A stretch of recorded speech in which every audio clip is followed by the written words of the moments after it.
Hello and welcome to the very first table chat. This is a new video series that I plan to put one out weekly. This just gives you an insight into what's been happening on the modelling table and one or two other things just to allow you to get a little bit closer and a bit more engaged with the channel.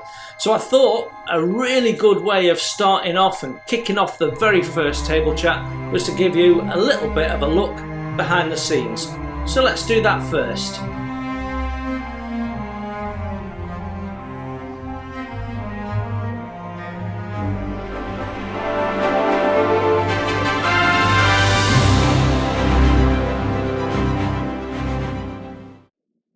So this is my setup during the week.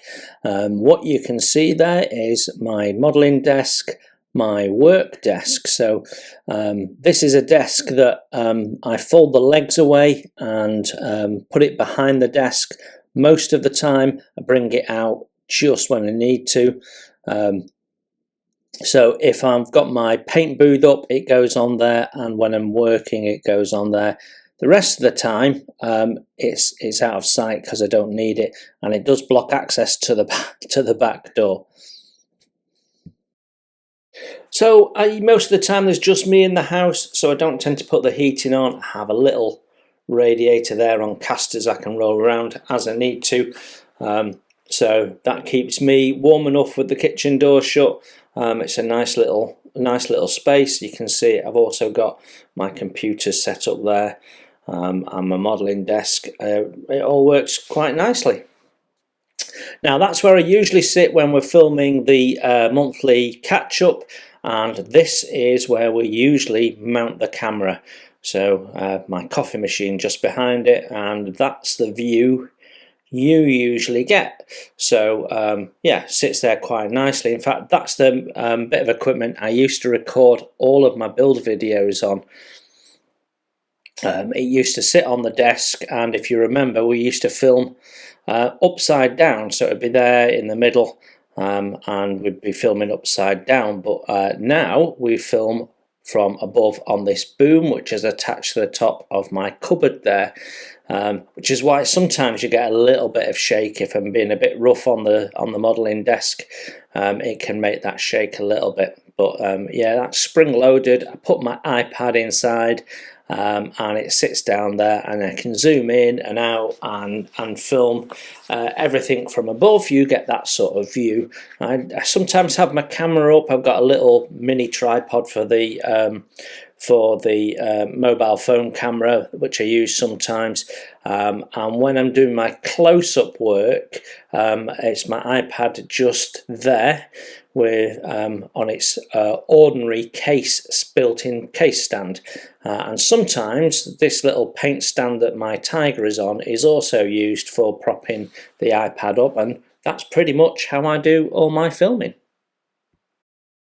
So this is how my desk is normally set up. There's 4 distinct areas, with my work area right at the front there, across those 3 cutting mats.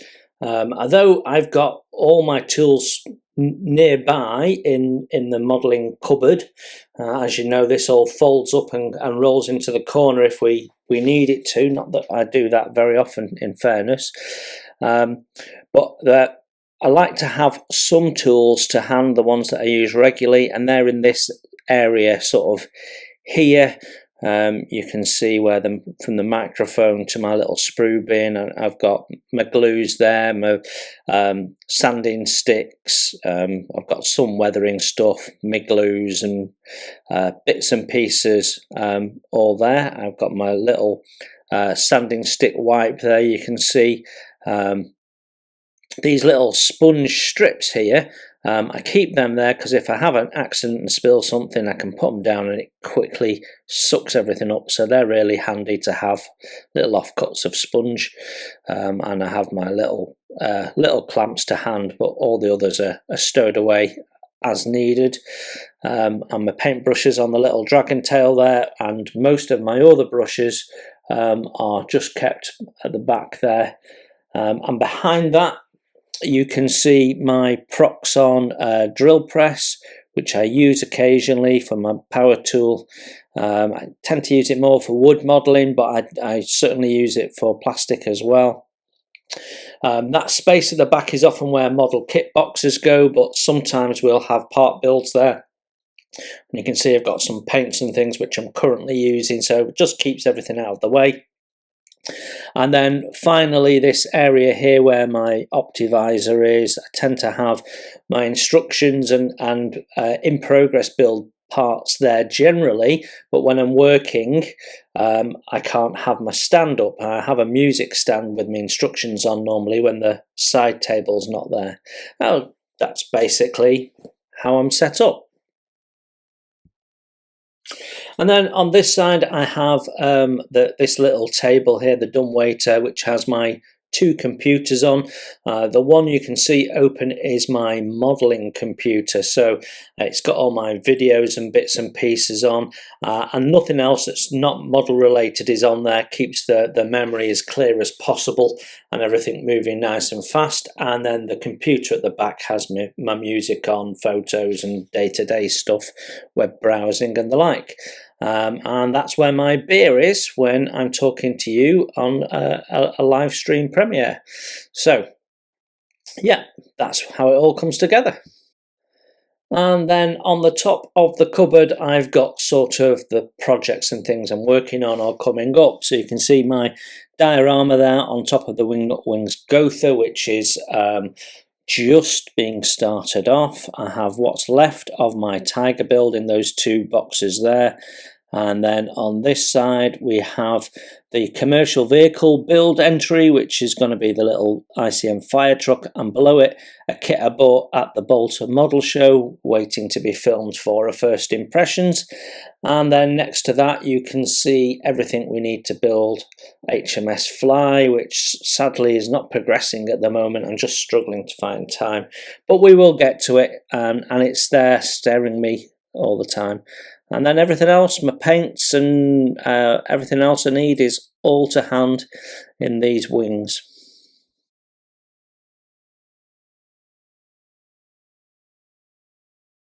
Underneath you can see my compressor permanently set up with 2 airbrushes and my paint extractor, which I take up and put on the desk when I need to. It's nice and compact, and I've got all my Proxon tools down there. You can see my lathe, a vise, my circular saw and some other tools in boxes, and my little jig. And on the top shelf you'll see my Canon digital camera and bag and bits and pieces, which I do use occasionally but not very often. I keep meaning to take better photos, and then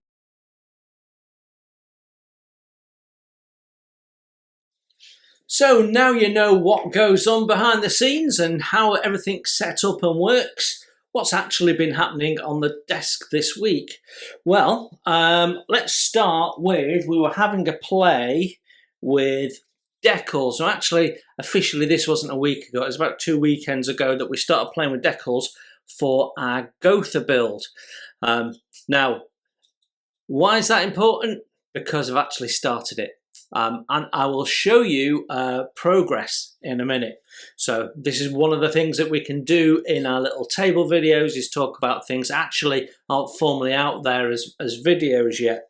But I had intended to do wood decals wherever there was natural wood, but having played with them, I've decided that they're probably going to be a bit of a problem for some areas on the interior, particularly the dash where all the dials are, but there's 1 or 2 other areas where it'd be difficult to do that as well. So I've ended up coming to the decision that we're probably gonna paint. I might have a little play with a decal over the dash and see what happens, but I'm just concerned they're so delicate and thin and flimsy that they're just gonna rip and what have you. So I've not fully decided, but I think it's most likely that we'll use the decals on the outside, the floats and all that sort of stuff, and paint the interior. The trick will be getting something that's sympathetic to both. But anyway, we'll see how that goes. So we were playing with the decals.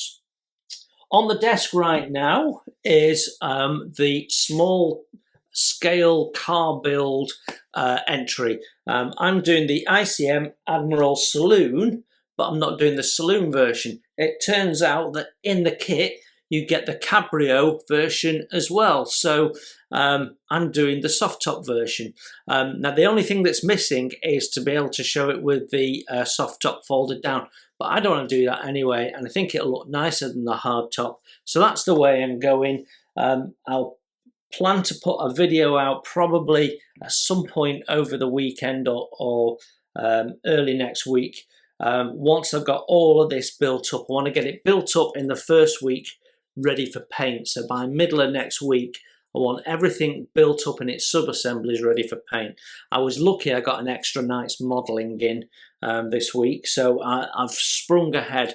But to save some time, I am not putting the engine in. Now the engine gets painted the same colour as everything else. This is going to be gloss black, and everything on its gloss is gloss black. So I could have done, but I'm feeling the pinch time-wise, so we're not going to put the engine in. We can leave that for another project or a diorama or something.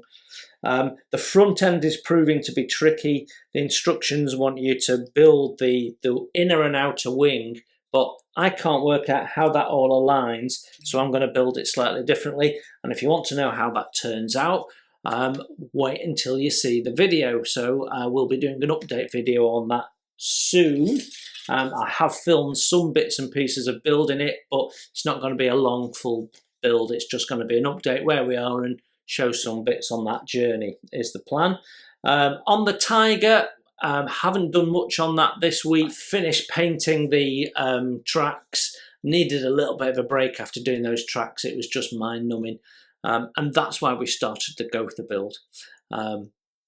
So I will show you the progress of the Gotha build at the back end of the video.